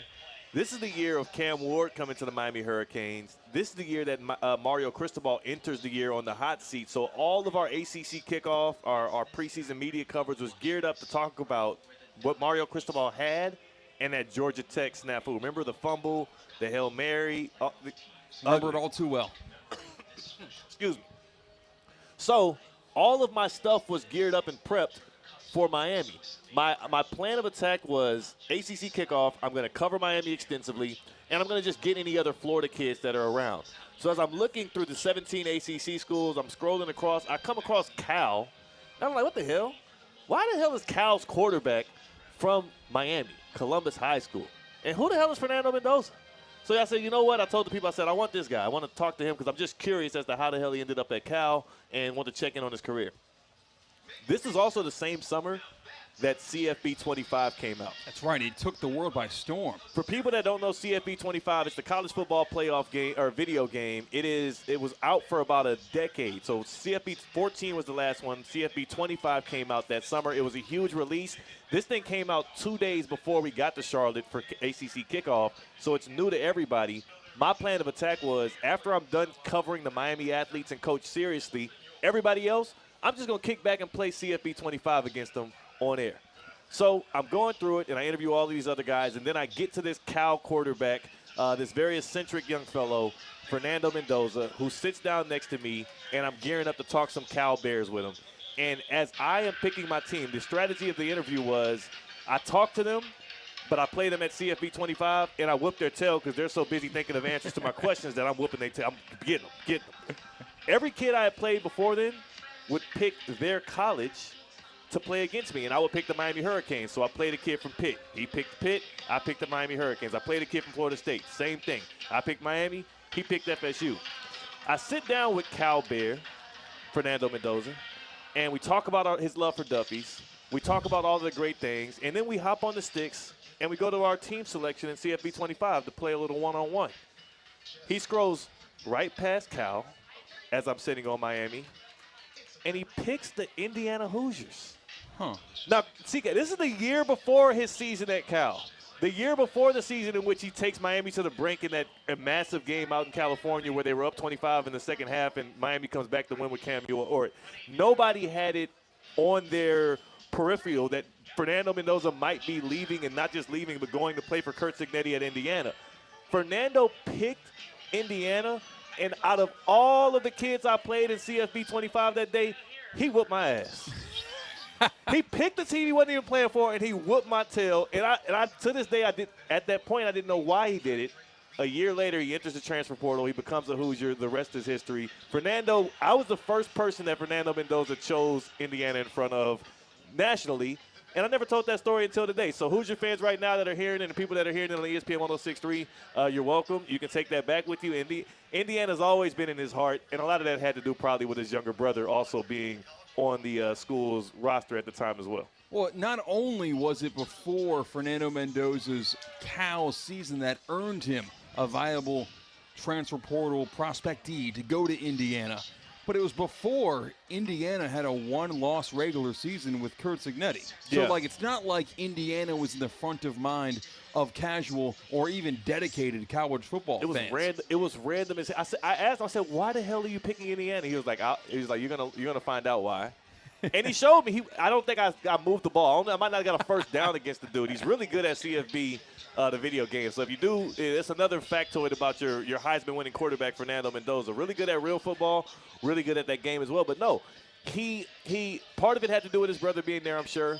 But also, it's just how genuine and kind and how much of a character this dude is. He was one of my favorite interviews to do that offseason. And now 2 off seasons later, it's no doubt in my mind. It's no wonder as to how he's ascended not only to the highest heights of college football, but also to what is likely going to be the number 1 pick in the NFL draft with the Las Vegas Raiders. So that's just a little nugget about their QB. On the other side, you have a QB in Carson Beck, who a lot of people still have some questions about. But I, for one, am curious as to which one of them has the better day today. Miami having the more advantageous defensive front that can get after Mendoza, but then also Indiana has been a wrecking house, a machine all season long. So that is going to come to a head right before our eyes here at Hard Rock Stadium a little later on. It's not the only big game. I mean, South Florida is the epicenter of sports right now. Think about it. We had the Bush's Baked Beans, Boca Raton Bowl of Beans, Bean Fat-tastic. What is it? Is that everything? Is that Bush's Boca Raton Bowl of Beans. Bush's Boca Raton Bowl of Beans. We had the Orange Bowl. We had the now National Championship. We had the Winter Classic. All of these things happening in South Florida. It's not done, though, because after today's National Championship, February 25th, the Cognizant Classic comes back to Palm Beach Gardens. Yeah, I was watching the first PGA Tour event of the year, the Sony. It was in Hawaii. Chris Gotterup of TGL fame now put on a clinic. So I'm ready for the PGA Tour to come back to South Florida, right in our backyard. Big announcement tomorrow with Todd Fleming, the tournament director and CEO of the Cognizant Classic in the Palm Beaches. He'll be joining, theoretically speaking, to drop that on us tomorrow, so make sure you're locked in right around 2:30 as he'll be joining us. We won't do Who Missed the Cut. We'll get right to the breaking news around the big tournament. But if you don't know, now you do. The PGA Tour coming to town February 25th, the Cognizant Classic in the Palm Beaches, right at PGA National Resort. Tickets are available right now for the 2026 tournament. TheCognizantClassic.com. That's the website. Sign up today. Get your tickets. Get some great fan activation options as well. CCAT, I think we're going to be in the bear trap. Don't quote me on it. I've been working with Todd. Todd's been working with our people to see where our setup is going to be, but we're going to be there Thursday through Sunday as the top players in the nation, in the world, battle it out at the Champions Course of PGA National. There's premium hospitality. There's the Shoreline Suites, the 1909 Terrace. It's all kind of stuff going on, but of course the Bear Trap, you get free wine, free beer, free soft drinks. That's the best way to take it in. Tickets on sale right now. TheCognizantClassic.com. That's TheCognizantClassic.com. Come and party with the fellas. It's going to be a good time. Whew. Tonight's going to be a good time as well, CK. I'm geared up, man. I'm ready. Yeah, I've got my ear to the ground in terms of ESPN West Palm programming. Russo and Rizzo have landed. Russo and Rizzo have touched ground at the Duffy's in Plantation. They will join us in about 15 to 20 minutes or so because me and you are unapologetically, you so more than me, pro-Miami in this game. We are in South Florida after all. Well, we have foils in this situation. Yeah. Colin Russo is everything Indiana all day, every day. He was promoting that program last year. He's been promoting that program all year this year. And Mike Rizzo is a salty Ohio State fan that could not stand to watch the beatdown that Miami put on Ohio State. Yeah. So we'll be joined by them later on in the show. I wonder which side. I haven't talked to Mike Rizzo about this yet, but I wonder what side he's actually on in this game, what he actually thinks is going to happen. Because during the college football season, he said wholeheartedly that Ohio State and Miami were the two best teams in the nation. They're the two most complete teams in the nation. They are the two teams that can win national championships. Only one of those two teams is left standing, but that team is the team that ousted his squad, and also he didn't like the way in which Miami fans acted after their team finally won a big game. So we'll see if Mike Rizzo is sour grapes about that. We'll see if he's going to be drying up his tears with Indiana Hoosiers handkerchiefs and picking Indiana to get the win. We'll see all of that soon, but you'll have to stick around to see what the thoughts from Russo and Rizzo are right here on ESPN 106.3. I do have the Canes. I've not given my official score prediction. I will give that as we are exiting the show today, CCAP. But as things stand right now, you do see this thing ending with Miami ceremoniously taking the national championship in their backyard. Yeah, I give as much benefit of the doubt to Vegas as a grown man can, and I cannot conceptualize in this head of mine why Indiana is favored by as much as they are favored. Clear. Like, I saw the one common opponent being Ohio State. I saw Miami beating Ohio State by a lot more of a convincing fashion than Indiana beat Ohio State, and those games were played 2 weeks apart from one another. Yeah. I think this should be a pick-em game, and Miami's in their home building, and Miami's playing their best football that they've played all season. Man, I love Miami in this game. It feels like giving me 7.5 points is a late Christmas present. Yeah. Yeah, and you know what? We'll take that late Christmas present. And another thing about the Miami Hurricanes this year, though, is maybe rightfully so, they've been doubted in every big game that they've played in, starting with the very first game of the season at Hard Rock Stadium against Notre Dame. They were home dogs against the Fighting Irish, and they handled that game pretty well. They were 8 or 9 point dogs by the time of kickoff against Ohio State in the Cotton Bowl, and they dominated that matchup. They were dogs on the road against Texas A&M in College Station, and they handled themselves well there despite an untimely turnover by Malachi Toney. He cemented it with a win and then cemented it with an interception in the back of the end zone. People don't give enough credit to Texas A&M. That was probably as close as Miami has come to losing in the playoffs. And then you look at the Ole Miss game where Miami should have won by multiple scores, but dropped interceptions and faulty plays on offense in general. And then you have a game in which you need Carson Beck to put on the cape. So to me, I don't see the gap between this team in the same way that others do. But what I will say is Indiana's back-to-back wins in these playoffs, it gives them that credence to be able to hold the title of saying we are the favorites in this game. If I were to put a real line out there, and even Kirk Cignetti said this week, it's a fake line. That's rat poison. It's crap that we're favored by whatever y'all have the number at. Indiana should be a slight favorite in the mind of more objective people. A slight favorite. But Miami has done everything that they needed to do in games where they were underdogs this year to prove that they can beat teams that are favored over. Yeah, when Miami plays great teams, Miami shows up. Yeah. And that is so admirable in terms of when you're in line at the Hard Rock Bet kiosk, maybe at the Qatar Hotel, or maybe when you're sitting there scratching your chin thinking, who do I want to bet on with this bonus bets? Miami will show up. Yeah, I don't see this team letting their fans or their backers down. We're going to continue on with the show here, theoretically speaking, from Hard Rock Stadium at FanFest. Pull up on us. Join the action. I see Jonathan Zaslow and Amber Wilson pulling up right now. They're going to be carrying things on as well for ESPN Radio as things move on. So the vibes are high. The music is flowing. And we're going to keep on going right here on your radio airwaves on ESPN 106.3. That's CCAT. I'm Theo Dorsey. We are live on ESPN 106.3. Every athlete you see competing in the College Football Playoff National Championship had to find the right path to get there. At IMG Academy, helping student athletes find the right path to the next level is part of the game plan. From a world-renowned boarding school that develops student athletes every day to premier sport camps where skill is honed and elevated, IMG Academy prepares student athletes for the next level, on and off the field. And through IMG Academy Plus, student athletes anywhere can receive unmatched college recruiting support or even a personal remote-based mental performance coach. Start your preparation with IMG Academy. Experience the world's premier equestrian event right here in Wellington, Florida. The Winter Equestrian Festival brings together Olympic and world champion riders and horses from all around the globe for 13 weeks of elite international competition and unforgettable moments. Don't miss the iconic Saturday Night Lights, high-energy show jumping, incredible atmosphere, and excitement under the lights. Now through March at Wellington International. Visit wellingtoninternational.com for more information. Wellington International, where champions are made. Anajar and Levine. Call 1-800-747-FREE. That's 1-800-747-3733. ESPN 1063. WESP Jupiter, a Good Karma Brands radio station. Today's tax tip is brought to you by Anshin Accountants and Advisors with Robert Gilman, partner and leader of Anshin's Real Estate Group.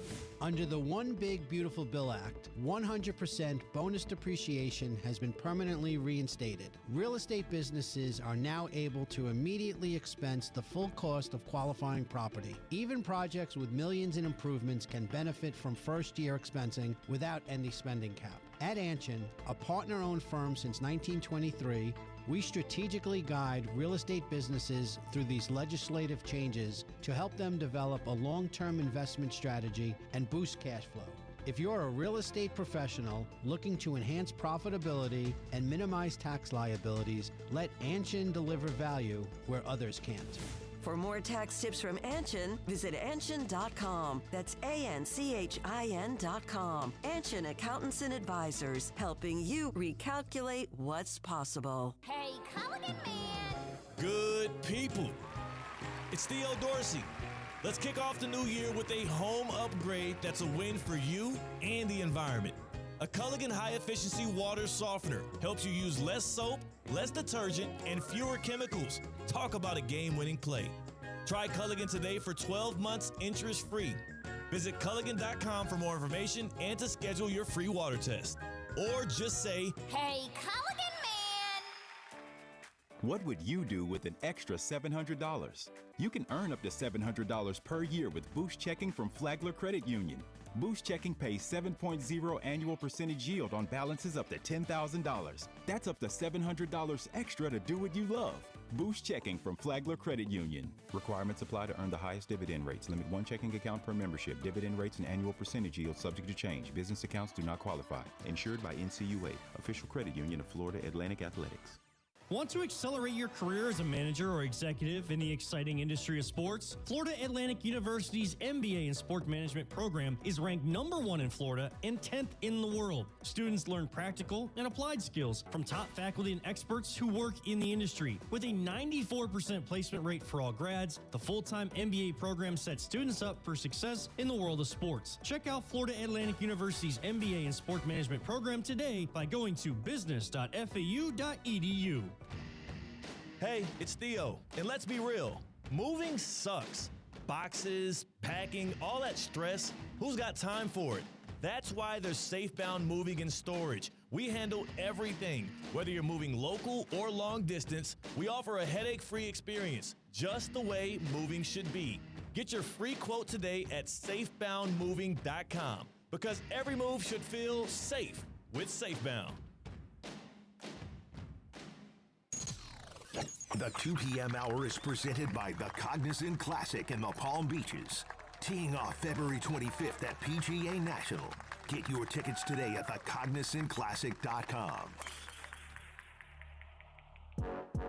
Live from the Anajar and Levine Accident Attorney Studios. The man, your man could smell it. Theo Dorsey is theoretically speaking. But are you a different animal and the same beast? Streaming live on YouTube. You're gonna break up with me because of what I do on the radio? Here's Theo Dorsey.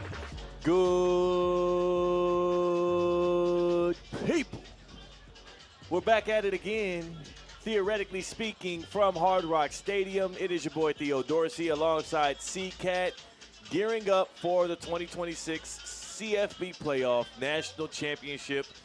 10-seeded, 2-loss Miami Hurricanes, the Dogs, facing 1-seeded, undefeated Indiana, the Big Ten champions, the heavy favorites, 7.5 points. If you look on Hard Rock Bet right now, all of the momentum on their side, all of the heavy experts on their side, and we'll see how things play out once the ball is actually kicked off here today. We will give our predictions in this hour. We also will talk more specifically about the intricacies of this game. Before we get into all of that, though, I do want to tell you more about our good friends at Lebovic Law Group. Miami is hunting for the national championship, and that same competitive fire lives at Lebovic Law Group. Attorneys Brian and Esther Lebovic, proud University of Miami alums. They know what it takes to compete at the highest level. They bring a true championship mindset to every injury case they handle.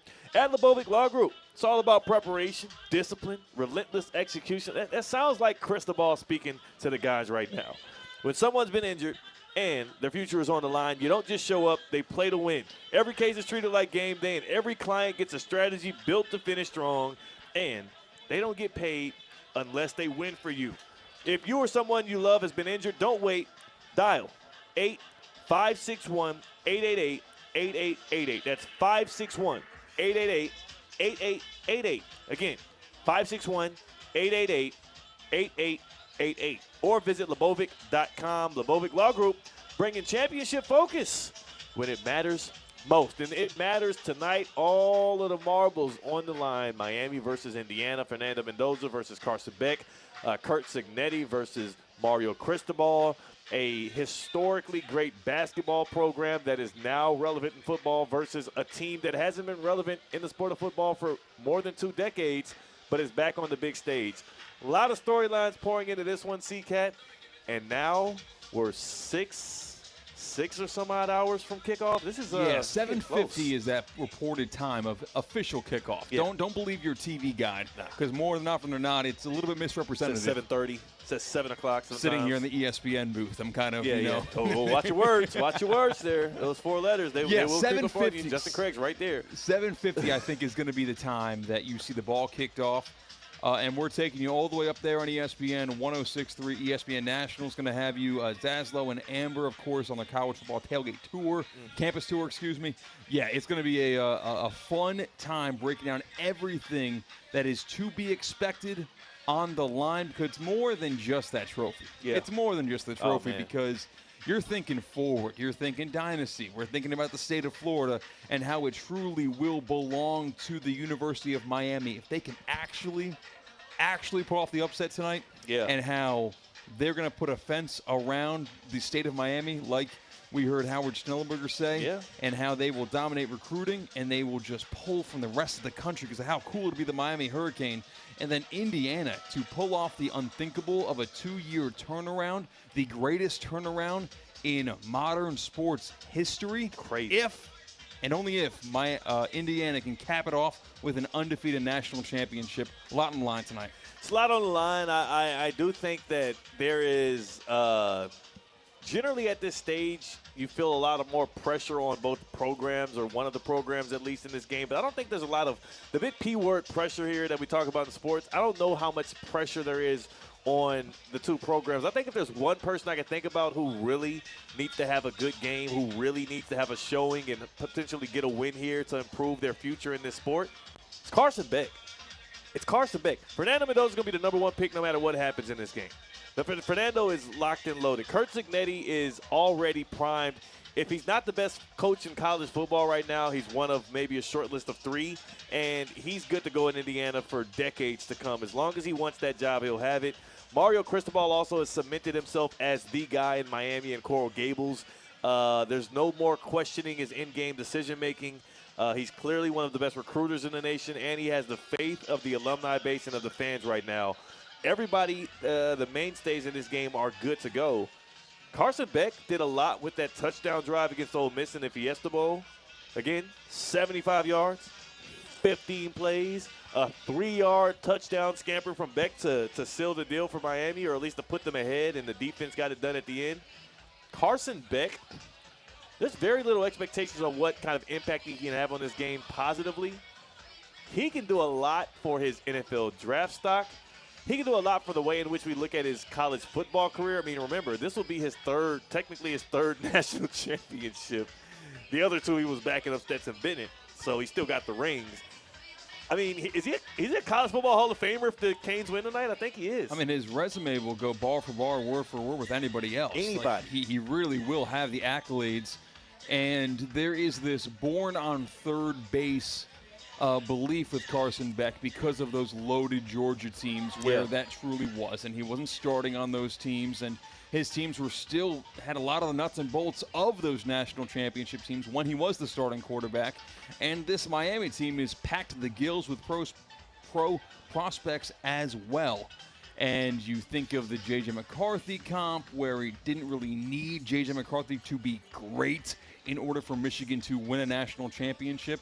Is that the same with Miami this year? Does Carson Beck need to be great in order for them to win a national championship? No. They needed him to be great in the semifinals when it mattered most for at least one of those drives for them to make it to the national championship. And against a team like this, a defense like we've seen Indiana chew up and spit out everyone that's been in their way, I think you are going to need to see a great performance from Carson Beck, and more than just one drive of it tonight in order to win the game and prove that Carson Beck is not just a famous name that got in a celebrity couple that played for 2 very popular big brand organizations in Miami and Georgia, but might be a pro football quarterback.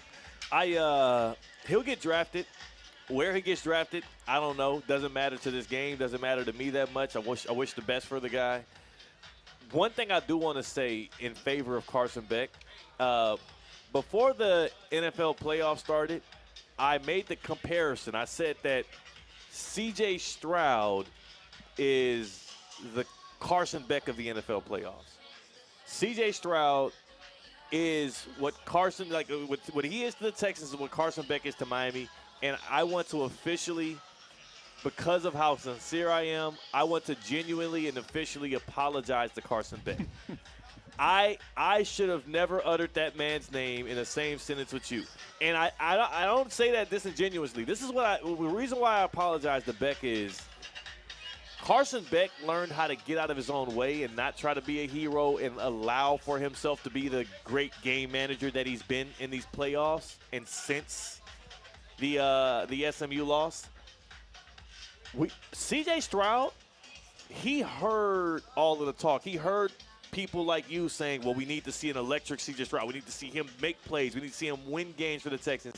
He heard all of that chatter, and he played outside of his means, and he played the Texans out of the playoffs. Carson Beck, ever since his snafu against Louisville and his snafu against SMU, he and offensive coordinator Shannon Dawson have been in lockstep. They have played it closer to the vest. They've allowed for that dominant defense to put them out front. They've allowed for Mark Fletcher to power them through the playoffs. And only when they needed Carson Beck to play hero did he put his cape on and he got it done against Ole Miss. C.J. Stroud ain't Carson Beck because C.J. Stroud can't look in the mirror and see a game manager. Carson Beck has been great for Miami this year because he knows what he is. He's a game manager to get them across the finish line, and I believe he does it. And that's interesting. You heard my opinion, you heard your opinion, Theo, and now we're going to bring in the other half of local programming here on ESPN 106.3 on ESPN West Palm. It is Russo and Rizzo, the dynamic duo, coming to us live from the Duffy's Inn Plantation. Fellas, can you hear me? I can hear you loud and clear, Christian. You got me. I got you loud and clear as well. What's going on, guys? Mike is, I don't know where Mike is, but we have me here. So, nonetheless. Where's Ferris Bueller at? He's in the restroom. And so he's in there for, let him do his thing. He'll be back here in a couple minutes. But nonetheless, how is it? How are the vibes out there? What do the fan bases look like? What can you say percentage-wise? Just give me a rundown of that. I don't even want to talk percentages right now because it's a sea of red. It is a sea of red or crimson or whatever shade of red Indiana goes by. Don't forget the cream. Deep in the cream as well. Yeah, they are deep out here. A lot of the Indiana fans do the striped pants look. Striped pants. We got striped red and white overalls here as well. So mostly Hoosier fans. I think Canes fans are probably just waking up from a nice night out last night, and they'll get their tails here soon. Oh, wow. So it is. If Theo's saying that means it's completely Indiana there. Wow, did Miami not show up to this game? They thought home game will just hang out outside. We didn't buy a ticket to the game?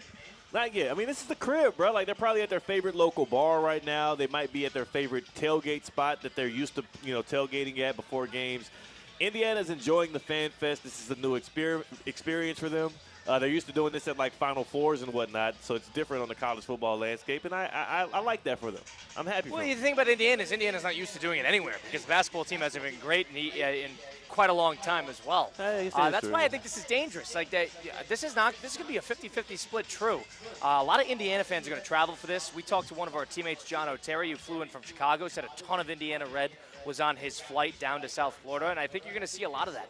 I think you'll see that in bars and restaurants around the Miami-Dade, Broward area, and I think you're going to see that at the game, that this is not going to feel like a true home game for the Miami Hurricanes. Am I wrong here?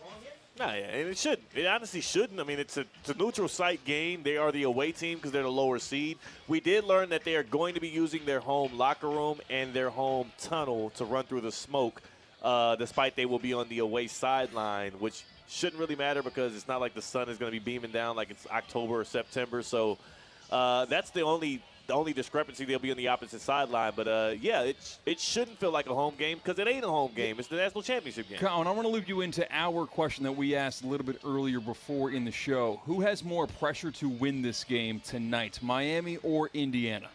I think Miami being the heavy underdog, I wouldn't call it pressure. I think they have the toughest battle. I think they have the biggest uphill climb to win the actual game. But in terms of pressure, I think Indiana doesn't want the season to go to waste. I know everybody's under the impression that this team's going to be here for the long haul. Cignetti's probably not going anywhere. I get all that. But to capitalize year 2, this is a storybook season that would really feel like a missed opportunity in the scope of college football historically if they were to lose this game. I would say Indiana has more pressure, but I don't mean that negatively. I mean that in the sense that they have more to gain historically in college football by winning this game. So therefore, there's a little bit more pressure to attain that, but I don't think that's going to impede their ability on the field today.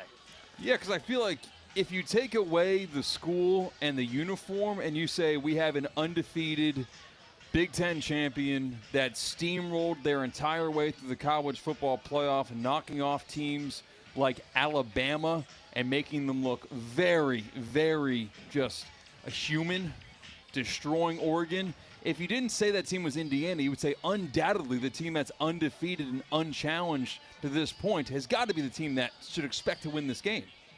Right, and I'm under the impression, I know you two aren't. You two have probably been talking for 2.5 hours about how Miami's going to win this game. I know I talked to Theo on Saturday night, and that's what he was saying. But I'm under the impression that Miami is going to need a pretty picture-perfect game plan in order to win this game tonight. And I think the fact that they're a 2-loss team going against an undefeated and a 2-loss team that has had 3 games in the playoff, and each of the 3, for better or worse, have been relatively close comparatively to Indiana. The way I looked at it is this. As we loop in Mike Rizzo, who's getting looped into the conversation, we haven't seen in about 4 days because he's had the plague. But so Mike's healthy. Welcome in, Mike. How you doing? I'm great. Appreciate you guys having us on, and miss you boys. So one thing I'll say, Mike and I talked about this a little earlier, is what did Miami gain from any of the film that they saw against Alabama and against Oregon? Do you think they got any keys to the victory from those 2 games and from those 2 teams? Whereas on Indiana's side, they could look at the Ole Miss. All right, Ole Miss did a great job against Miami's defensive line, which is going to be a big component in the game. You could go against Ohio State. Ohio State's offense did well for 2 straight drives that early in the part of the second half. So, stuff like that you learn comparatively. Am I wrong there? You're not wrong that the 2 walkovers that Indiana had in this playoffs don't give a lot for Miami to look at on tape. But what I will say is, let's not act as if the other 2 teams participating against Indiana weren't active participants in their own foil.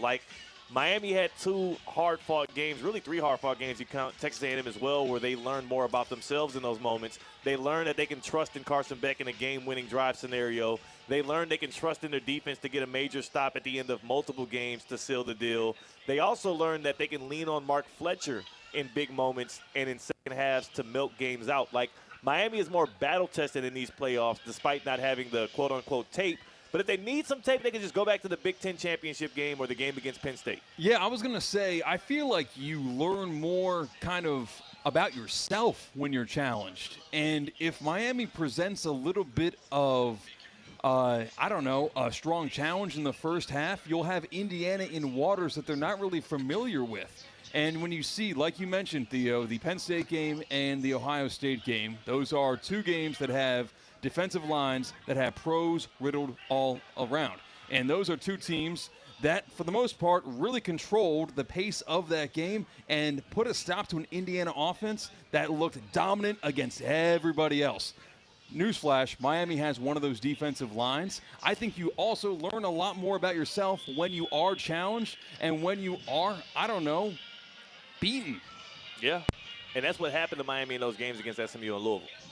These guys have been convincing themselves for 2 straight hours that Miami has a chance in today's game, Mike. They need to have a carbon copy of the Ohio State game. They got to get a little lucky, and they have to hold on to the ball for dear life. Which team are you talking about? Because you can say the same thing about both teams.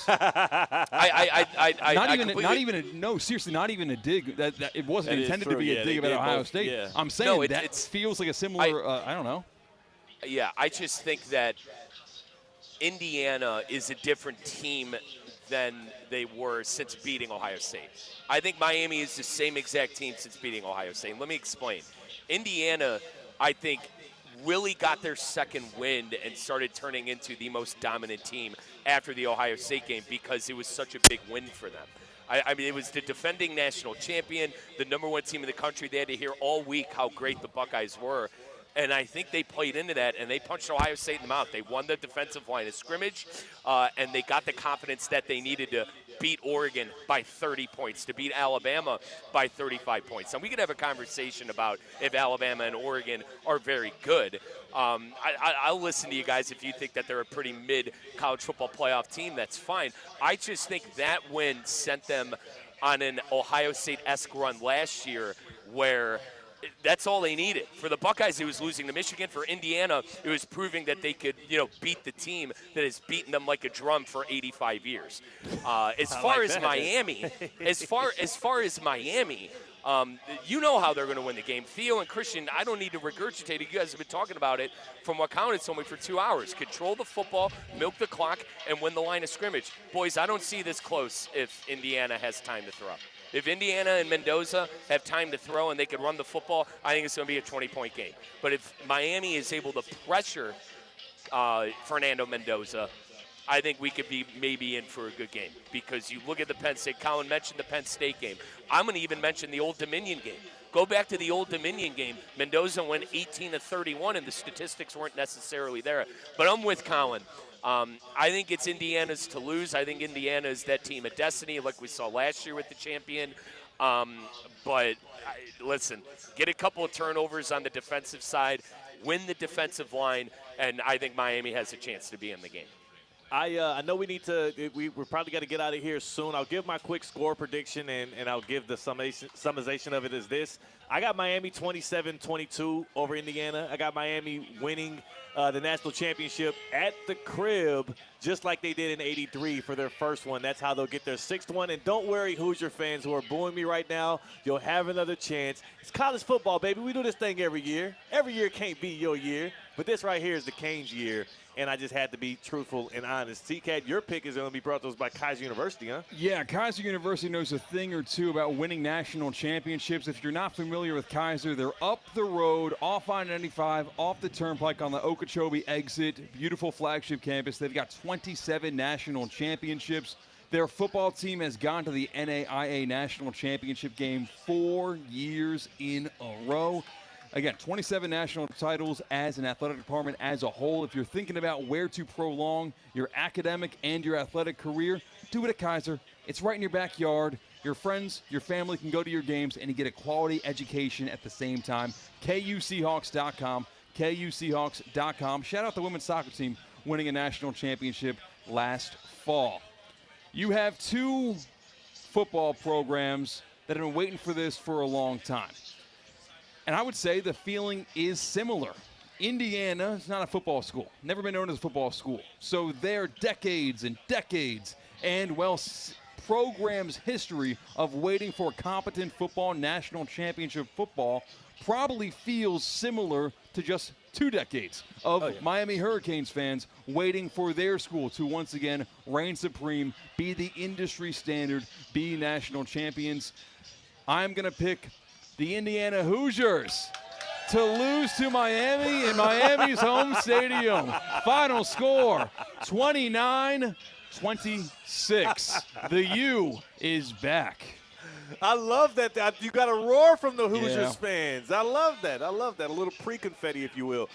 Mike, Rizzo, Colin, y'all going to be giving y'all's pick on the other side. Y'all want to give it now? How you looking? No, don't tell them. Don't get the pick out of them now. I'll do it. Save it for your show. No, I don't care. It doesn't matter to me. I got Indiana 31-17. I think it's 37-20 Indiana. I think it's and boys quickly. I think it's reminiscent of what happened. I think it's reminiscent of what happened to last year's championship. I think I think Miami probably scores first, and then Indiana kind of controls it after that. Maybe there's a chance for Miami to get in late. But Mendoza, the no doubt number 1 pick, I think he's going to show it tonight. Got experience. Right. You're not going to get out-coached. You got the better quarterback, and you got 23-year-olds all over the place. I think you're going to see a show of dominance. 37-20 is going to be my final score, Indiana over Miami. Wow.